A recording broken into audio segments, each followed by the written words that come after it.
Bismillah ar-Rahman ar-Rahim, chers médecins et étudiants, assalamu alaikum wa rahmatullahi wa barakatuh.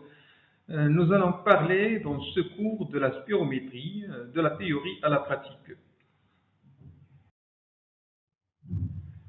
Quels sont les objectifs de ce cours? C'est définir les paramètres mesurés au cours du spirométrie, connaître les indications de la spirométrie, comprendre la technique et les manœuvres utilisées, se familiariser avec les tracés obtenus, savoir reconnaître une spirométrie de bonne qualité, et enfin la lecture et l'interprétation des résultats de la spirométrie.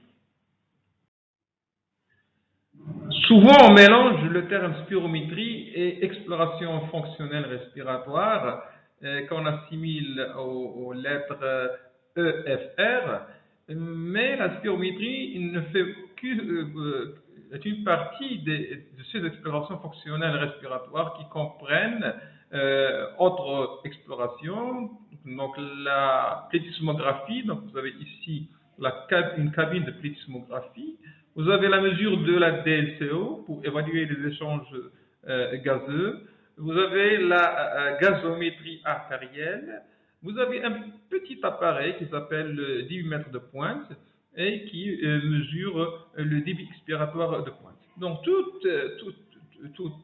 toutes ces techniques-là sont des explorations fonctionnelles respiratoires. Et donc il faut veiller. Lorsqu'on veut faire une spirométrie ou on demande de réaliser une spirométrie, d'écrire spirométrie et ne pas écrire exploration fonctionnelle respiratoire ou en abréviation EFR.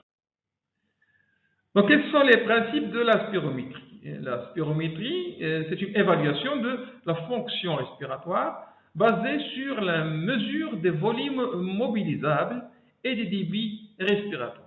Donc, vous avez les volumes et vous avez les débits, et ces volumes-là sont mobilisables, c'est par opposition aux volumes non mobilisables qui restent dans les poumons après des manœuvres profondes et qu'on va mesurer avec un autre appareil qui s'appelle la plethysmographie.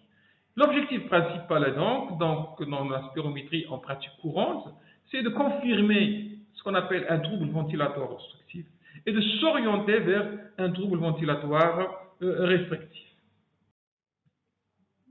Quelles sont les indications de la spirométrie? C'est confirmer certains diagnostics, particulièrement deux diagnostics principaux, l'asthme et la bronchopneumopathie chronique obstructive, évaluer la fonction respiratoire dans des pathologies respiratoires chroniques comme les dilatations de bronches, les séquelles de tuberculose, les pneumopathies infiltrantes diffuses, l'évaluer aussi la sévérité d'un trouble ventilatoire pour indiquer un traitement, évaluer l'effet d'une intervention thérapeutique, donc un patient qui est sous médication au long cours et on veut savoir est-ce qu'on contrôle la maladie ou non, surveiller l'évolution d'une maladie respiratoire de manière générale et évaluer la fonction respiratoire avant une chirurgie, principalement les chirurgies thoraciques.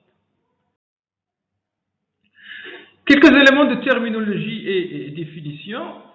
C'est quoi un mouvement respiratoire? Vous avez deux principaux mouvements, c'est le mouvement d'inspiration et le mouvement d'expiration. Donc ces mouvements-là vont générer un flux aérien, soit entrant et donc inspiré, soit sortant et donc expiré.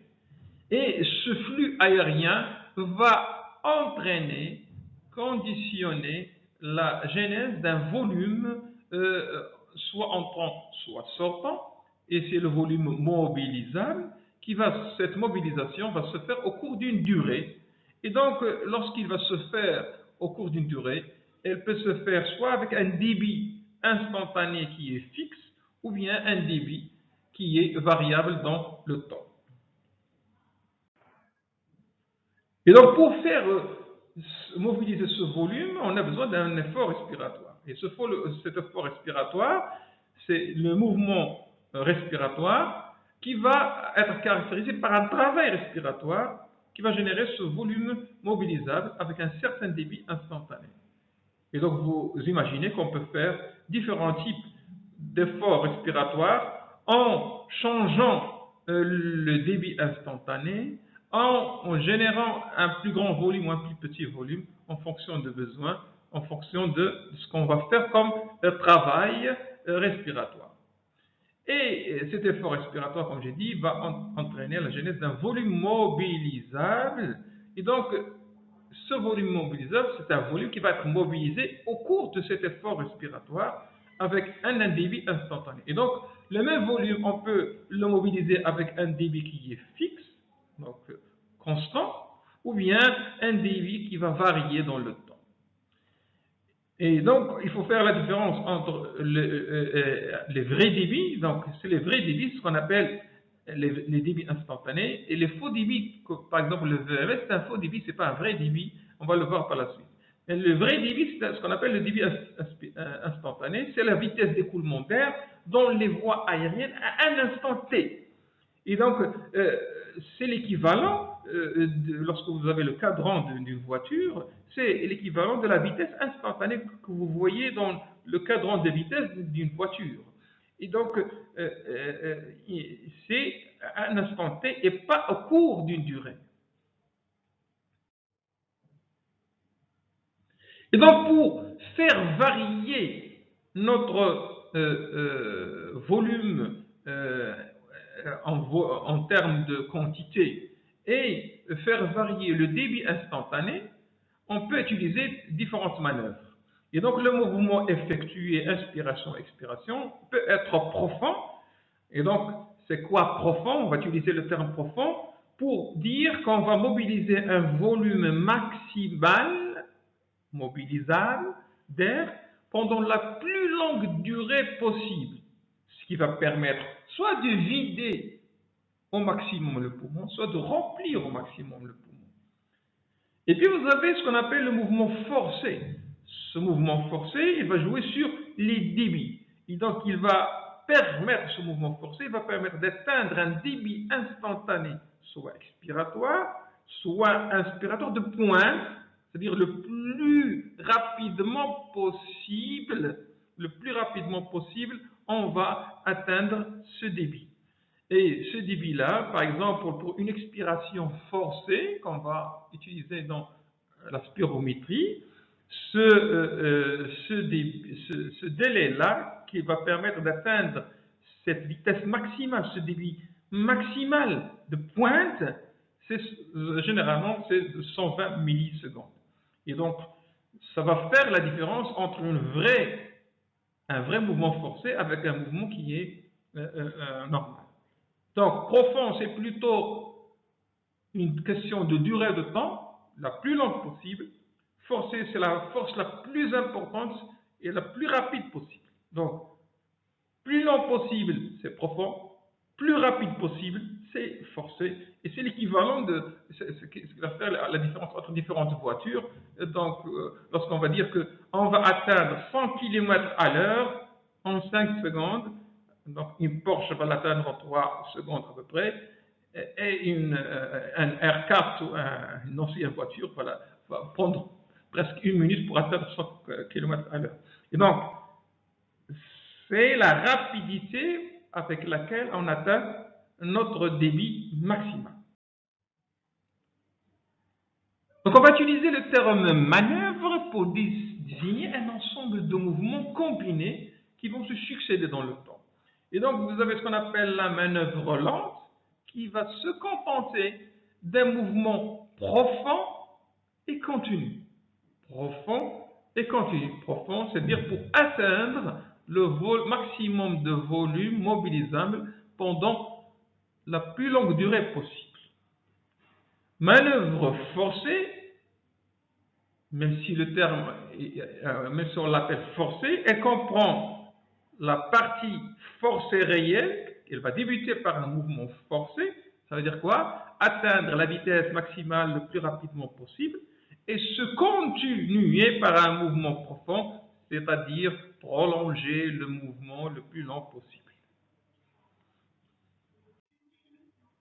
Donc, quels sont les paramètres mesurés pour la spirométrie et les manœuvres qu'on va utiliser au cours de la spirométrie? Donc comme j'ai dit, donc la spirométrie, elle évalue les volumes mobilisables. Donc, le premier volume, c'est ce qu'on appelle le volume courant. Donc, on va le désigner par VC, ou bien VT, c'est-à-dire en anglais tidal volume.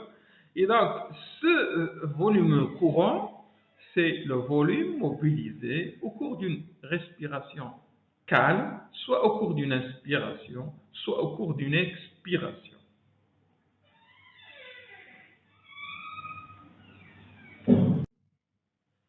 Donc, on voit bien ici.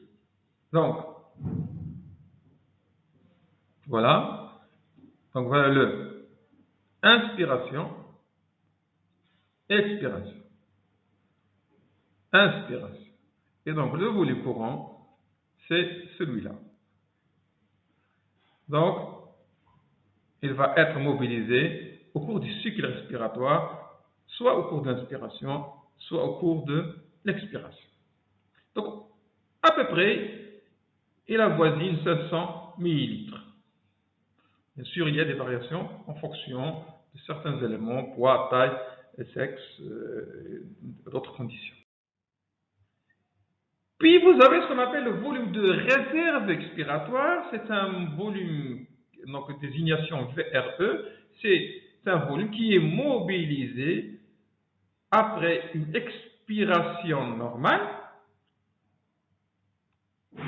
suivie par une expiration profonde. Donc,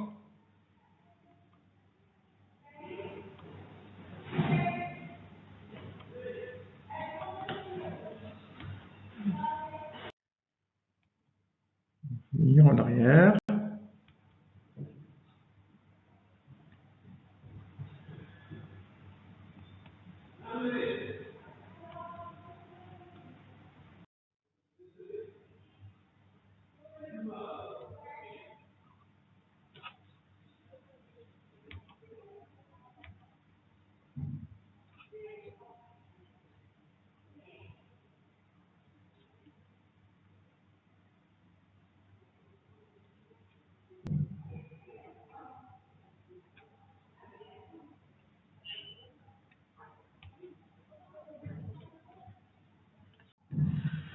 Puis, on a ce qu'on appelle le volume de réserve inspiratoire. C'est quoi le volume de réserve inspiratoire? C'est une inspiration normale suivie par une inspiration profonde. Donc, voilà notre volume courant. Voilà notre volume de réserve expiratoire. Et voilà notre volume résiduel qui reste après l'expiration profonde de la mobilisation du volume de réserve expiratoire.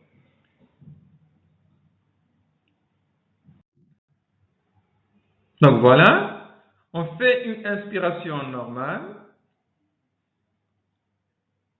et puis on continue par une inspiration profonde, ce qu'on appelle le volume de réserve inspiratoire. Donc on a vu deux grands volumes mobilisables qui mobilisés au cours d'une manœuvre profonde.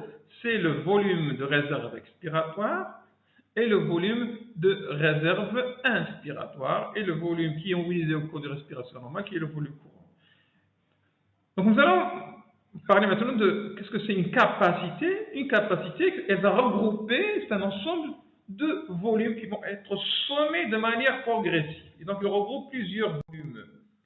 Donc la capacité la plus connue, la plus utilisée en pratique, c'est la capacité vitale qui comprend le volume courant plus le volume de réserve inspiratoire plus le volume de réserve expiratoire.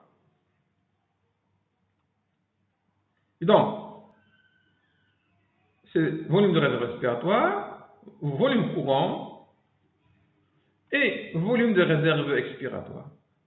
Lorsqu'on va mobiliser ça, on aurait mobilisé la capacité vitale. VRE plus volume courant plus volume. Et donc, voilà notre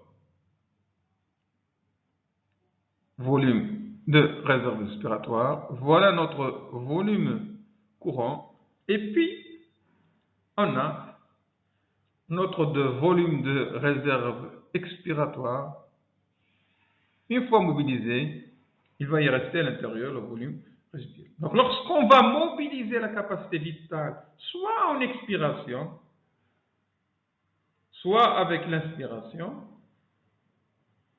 donc on va parler de capacité vitale. Cette capacité vitale, une fois qu'il est mobilisé, en expiration, si on la fait sortir, on va garder à l'intérieur le volume résiduel. Donc on peut l'avoir, on peut l'obtenir de deux manières. Donc, on peut l'obtenir de manière séparée, comme on peut l'obtenir d'une seule foulée. Et donc vous avez une inspiration normale, on fait une inspiration profonde, on remplit notre poumon, donc il est bien plein ici. Et donc, qu'est-ce qu'il contient à l'intérieur, le poumon, le thorax? Il contient la capacité vitale et il contient le volume de réserve et il contient le volume résiduel, non utilisable, qui est là. Et donc ici, c'est le volume résiduel ici. Donc ici, vous avez le volume résiduel. Ce n'est pas zéro, c'est le volume résiduel. Et donc, si on fait une inspiration normale suivie d'une inspiration profonde, et qu'on expire d'une seule foulée, en une seule foulée, on va mobiliser la capacité vitale. Et donc, on va faire une expiration très profonde qui va vider pour atteindre le volume de réserve expiratoire qu'on le vide, et il va rester à la fin le volume résiduel. Et puis, on peut reprendre après. Et donc, ce qui est mobilisé ici, c'est la capacité vitale. Ici, on l'a obtenu de manière expiratoire. Et donc, ça varie en fonction de plusieurs éléments. Donc, il y a ce qu'on appelle des courbes théoriques qui permettent d'obtenir les valeurs normales en fonction de plusieurs paramètres. Et la capacité vitale, normalement, chez un sujet adulte, normal, jeune, donc c'est entre 4 et 4,5 litres. Et donc, cette capacité vitale, on va l'appeler capacité vitale fonctionnelle. Donc, faites attention, le F ici, en physiologie, c'est fonctionnel. Mais on ne va pas utiliser le terme fonctionnel. Lorsqu'on dit capacité vitale, seule, comme ça, c'est qu'on désigne capacité vitale fonctionnelle. Mais pour ne pas mélanger avec la capacité vitale forcée après, on n'écrit pas le F. Et donc, on va utiliser, lorsque vous voyez F, c'est plutôt forcé et pas fonctionnel. En pratique, comment on va obtenir cette capacité vitale et la mesurer? Donc, on peut la faire dans deux conditions. La première condition, c'est de l'obtenir dans ce qu'on appelle le cadre d'une manœuvre lente. Et donc, cette capacité vitale obtenue dans le cadre de la manœuvre lente, on va l'appeler la capacité vitale lente. Dans cette manœuvre lente, qu'est-ce qu'on va faire? On va faire une inspiration normale, suivie d'une inspiration profonde. Et lorsqu'on va expirer, on va la faire cette expiration de la manière la plus lente possible. C'est une expiration toujours très profonde, comme on l'a dit, mais la plus lente possible jusqu'à vider tout le volume de le thorax. Et donc, on va vider tout d'abord le volume de réserve inspiratoire qu'on avait inspiré au début dans l'inspiration profonde. On va vider le volume courant, puis on va vider notre volume de réserve expiratoire. Et donc, on va vider en total la capacité vitale qu'on va appeler ici capacité vitale lente, CVL, qui est obtenue au cours de la manœuvre lente. Donc, ça c'est le premier moyen de vider la capacité vitale et pour obtenir la capacité vitale dans la spirométrie. Donc, pour mesurer la capacité vitale, on a vu la manœuvre lente, maintenant on va voir la manœuvre forcée. Dans la manœuvre forcée, toujours on remplit notre poumon. Après une inspiration normale, on fait le volume de réserve inspiratoire. Donc, à ce moment-là, on a tout le volume, tout le thorax est plein. Et donc, pour vider, au lieu de faire une expiration très lente comme dans la manœuvre lente, on va faire une expiration forcée. Donc, forcée, ça veut dire quoi? Ça veut dire avec une intensité maximale et très rapide. le plus rapidement possible, on va atteindre notre débit expiratoire de pointe en 120 millisecondes. En 120 millisecondes ici.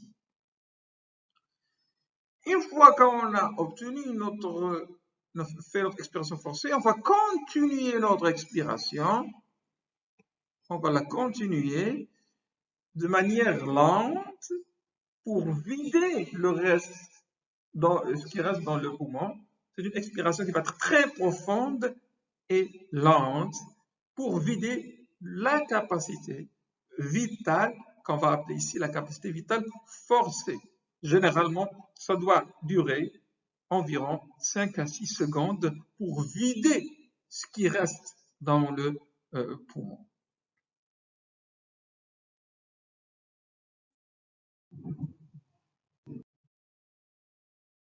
Et donc, on a vu les volumes mobilisables, c'est le volume courant, volume de réserve respiratoire, volume de réserve expiratoire, et une capacité qui est la capacité vitale. Mais il y a aussi les volumes non mobilisables, les volumes résiduels, et tous les volumes qui sont conditionnés par ce volume résiduel, donc la capacité résiduelle fonctionnelle qui contient le volume résiduel expiratoire, le volume de réserve expiratoire avec le volume résiduel, et la capacité pulmonaire totale qui va contenir notre capacité vitale avec le volume résiduel. Et pour mesurer cette capacité, ces volumes mobilisables, on a besoin de l'appétissement-graphique.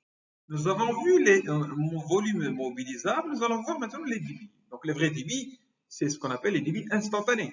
Et donc le débit instantané le plus connu et que vous connaissez certainement, c'est très probablement c'est le débit expiratoire de pointe. Le débit expiratoire de pointe, c'est un débit instantané, maximal, atteint au début d'une manœuvre forcée expiratoire dans les 120 millisecondes. Et donc, il peut être mesuré par la spirométrie, mais on peut utiliser un petit appareil qui s'appelle le débitmètre de pointe, ou en anglais le peak flow. Et ce petit appareil, qu'est-ce qu'elle comprend? Il comprend une règle graduée, la voilà, et il comprend un curseur. Et cette partie-là, on la place au niveau de entre les lèvres, et on va faire notre manœuvre forcée, donc cette expiration forcée maximale en 120 millisecondes pour mobiliser le curseur. Donc une fois qu'on a mobilisé notre curseur, donc il y a des courbes théoriques tables qui vous permettent de savoir est-ce que votre débit expiratoire de pointe il est dans la fourchette de la normale ou non. Vous entendez d'un autre débit qu'on appelle débit, mais en réalité, ce n'est pas un vrai débit. C'est un faux débit, c'est ce qu'on appelle le volume expiratoire maximal seconde, le VMS. Donc, c'est un faux débit. Pourquoi c'est un faux débit? Parce qu'un débit, c'est quoi un débit? Un débit, ça veut dire un instant T, et pas une durée. Mais la définition du VMS, c'est quoi? C'est les volumes mobilisés au cours de la première seconde d'une manœuvre forcée expiratoire. Et donc, ce n'est pas un débit, c'est un volume qui est mobilisé au cours d'une seconde, la première seconde de la manœuvre forcée expiratoire. Et donc, il faut que ce soit une manœuvre forcée.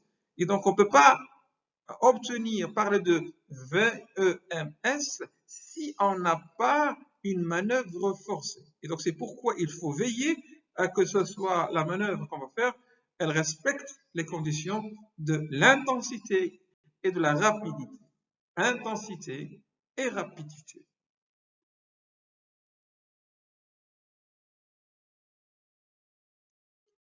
Et donc, si on revient à notre courbe de manœuvre forcée, qu'est-ce qu'on a fait?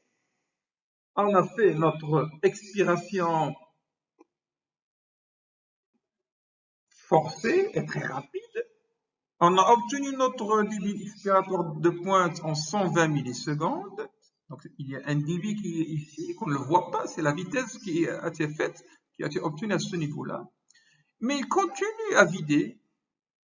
Et après une seconde, il aurait mobilisé le VMS. Normalement, un sujet adulte va mobiliser entre 70 et 85% de sa capacité vitale forcée dans la première seconde. Et puis, on continue pour vider notre capacité vitale forcée. Donc, toujours pour vous dire F, c'est forcé ici. Donc, la manœuvre forcée, après une seconde. Donc, après 120 millisecondes, on a atteint notre débit expiratoire de pointe, qu'on ne voit pas dans cette courbe-là, parce que c'est une courbe volume-temps. Et après une seconde, on aurait mobilisé le VMS. Et après 5 à 6 secondes, on aurait vidé notre capacité vitale forcée. Bien sûr, lorsqu'on est en train de vider notre capacité vitale forcée, on l'a fait avec, chaque fois, on l'a fait avec un débit instantané. À chaque instant T, on aurait un débit. Et donc, vous voyez qu'on a une courbe. Cette courbe-là, à chaque point, correspond à un débit instantané. En plus du volume déjà mobilisé, vous avez un débit qui correspond à chaque point de la courbe. Et donc, c'est ce qu'on appelle le débit instantané à différents niveaux de la courbe. À différents niveaux de la courbe, qu'on va voir par la suite. Et donc, il va évaluer plus ou moins différents types de calibres de voies aériennes. Et donc, lorsqu'on est dans le débit expiratoire de pointe, on évalue plutôt le plus grand tronc bronchique. Et puis, on peut obtenir un débit instantané mesuré à 75%, à 50%, à 25% de la capacité vitale forcée. Par exemple, le DM75 plutôt évalue le gros tronc bronchique avec le débit des gros troncs bronchiques. Par contre, le DM50 et 25% plutôt vont évaluer les petites voies aériennes. Mais c'est des débits qui sont, on n'a pas de valeur normale réelle puisque l'intervalle de confiance des valeurs normales est très large. Et donc, c'est très difficile de parler de normalité de ces débits instantanés, puisque l'intervalle de confiance peut, une valeur normale, un intervalle qui peut atteindre 40% de la moyenne, plus de 40% de la moyenne, ce qui fait une augmentation de plus de 40% par la moyenne. Et donc, vous imaginez la variabilité des valeurs normales. Et c'est très difficile d'obtenir, de juger ces courbes, ces valeurs de débit instantané. Donc, c'est juste pour les connaître un peu, mais on ne va pas les utiliser en pratique. Bien sûr, un spécialiste peut les utiliser parfois pour juger, par exemple, la variabilité, soit un traitement particulier, à condition que cette variabilité soit évidente. Donc, des petites variations, des petites augmentations ne veulent rien dire puisque l'intervalle de confiance des valeurs normales est très large. Donc, on sait quels sont les moyens de mesure pour faire ces manœuvres lentes, ces manœuvres forcées, pour mesurer les capacités vitales forcées, pour mesurer la capacité vitale lente. Donc, le moyen en pratique qui va être utilisé, c'est la spirométrie. Donc, la spirométrie, c'est une technique ancienne. Donc, les premiers appareils de spirométrie se basaient sur la mesure directe de volume. Et pour mesurer directement les volumes, on a utilisé une cloche. Donc, ça s'appelait des spiromètres à cloche. Donc, c'était basé sur des spirométries volumétriques. Donc, on mobilise le volume et on le voit sur du papier millimétré. On va voir par la suite des images de ça.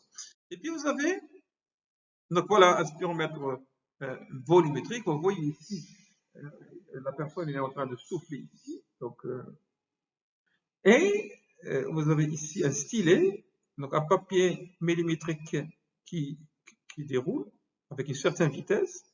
Et vous avez de l'encre. Donc, ça ressemble un peu à la courbe que je vous ai montrée. Donc, cette courbe volume-temps. Donc, vous avez ici le volume, ça vous avez le temps.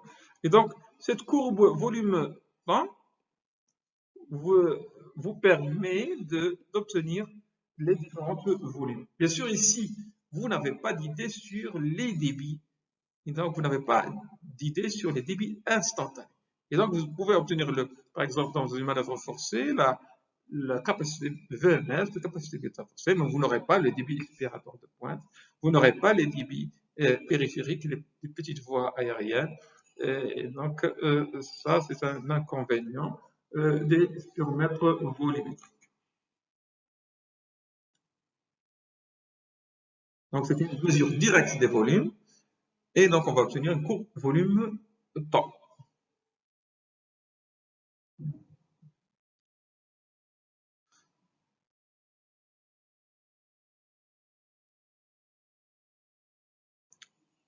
Donc, ce spiromètre, il est abandonné pratiquement. Donc, il existe dans certains laboratoires de recherche. Donc,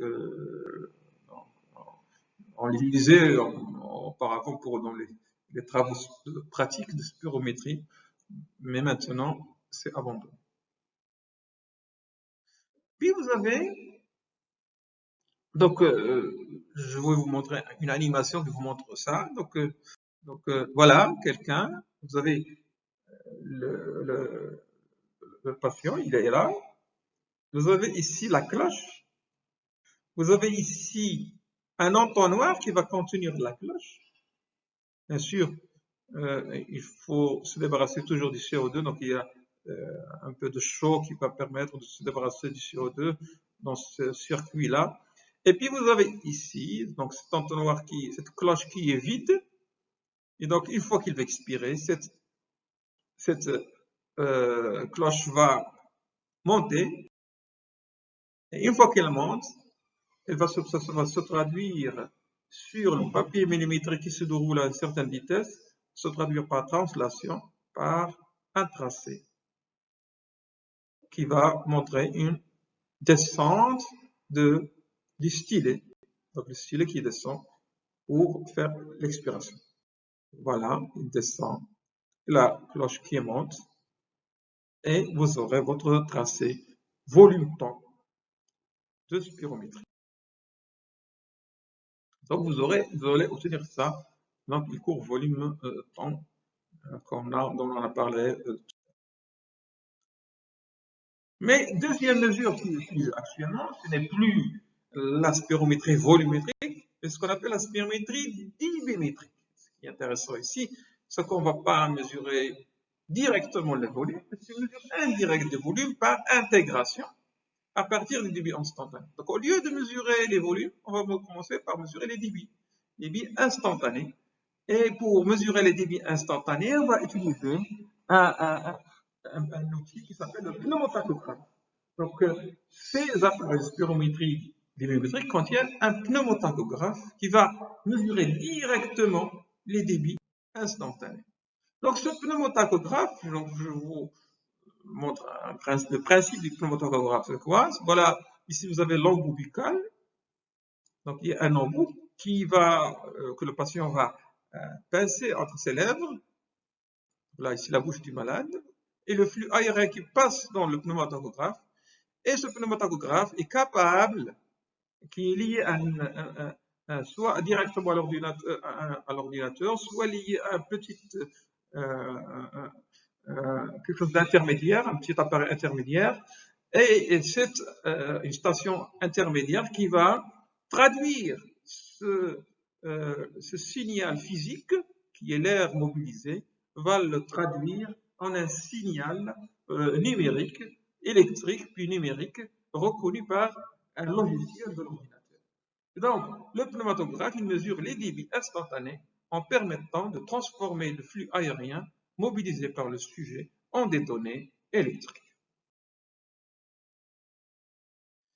Et donc, vous aurez cette mesure des débits instantanés, mais cette mesure des débits instantanés n'est pas suffisante. Il faut qu'il y ait un logiciel qui va interpréter ces données-là. Donc, ce logiciel qui existe dans un ordinateur va faire ce qu'on appelle une intégration à partir de la courbe débit instantané temps. Puis, il va faire ce qu'on appelle le calcul de l'air sous la courbe débit instantané temps. Et à la fin, vous allez obtenir ce qu'on appelle la courbe débit volume. Donc, en pratique, vous entendez uniquement le terme courbe débit-volume. Mais pour obtenir la courbe débit-volume, il faut passer, le logiciel doit passer par ces étapes-là pour transformer cette mesure de débit instantané en fonction du temps en courbe volume en fonction des débits. Donc, plutôt débit en fonction du volume. Donc, comment on obtient cette capacité vitale forcée et ces volumes par intégration? L'intégrale, comme vous connaissez, c'est une donnée mathématique et elle désigne l'aire sous la courbe, une courbe particulière. Et donc, pour calculer cette aire sous la courbe, dans notre spiromètre débimétrique qui se base sur le calcul des débits instantanés, lorsqu'on va demander au patient de faire la manœuvre forcée, on va lui demander de souffler rapidement, le plus rapidement et le plus fortement possible, intensité maximale, et la plus rapide possible, en 120 millisecondes, il va atteindre son débit instantané maximal. Et c'est ce qu'on appelle le débit expiratoire de pointe. Puis, il va continuer son expiration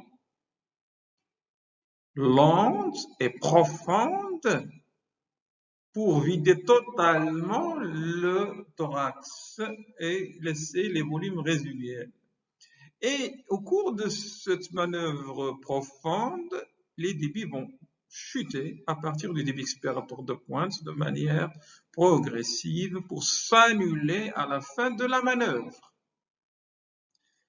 Et donc, pour calculer les volumes mobilisés au cours de ces différents temps, on va utiliser les débits instantanés mesurés et on va utiliser le temps. On va diviser notre courbe en petits rectangles, des très petits rectangles, avec une petite différence, petit intervalle de temps très minime. Et ce logiciel, on suppose qu'il va calculer l'intégrale, et donc il va mesurer ces petits rectangles, la surface de ces petits rectangles. Donc vous avez ici une surface S1 par exemple, et donc vous avez la hauteur, c'est le débit instantané à l'instant. On assimile cette petite durée à un instant, et on va dire qu'il a mobilisé ce petit intervalle de temps multiplié par cette hauteur pour calculer le volume mobilisé au cours de ce petit instant-là. Et donc, ce volume mobilisé, c'est l'air sous la courbe de ce rectangle. Donc, si on a plusieurs petits rectangles et on fait la somme, on va obtenir le volume mobilisé à un instant t qui est déjà mobilisé. Par exemple, à une seconde, l'air sous la courbe qui a précédé une seconde, c'est le volume expiratoire maximal seconde mobilisé au cours de la première seconde, donc c'est le VMS. Et celui qui est mobilisé, l'air sous la courbe de toute la courbe, donc 5 à 6 secondes, c'est le volume mobilisé au cours de toute la manœuvre, c'est-à-dire que c'est la capacité vitale forcée. Donc, c'est l'air sous la courbe à 1 seconde, qui est le VMS, et l'air sous la courbe à 5 à 6 secondes, qui est la capacité vitale forcée. Donc ça, c'est par intégration qu'on obtient ces volumes. Donc voilà, en résumé, donc vous avez ce qui est en vert ici, à 1 seconde, l'air sous la courbe à 1 seconde, c'est le volume expiratoire maximal seconde, et le vert avec le violet, et donc c'est la capacité vitale forcée qui est l'air sous la courbe à 5 secondes.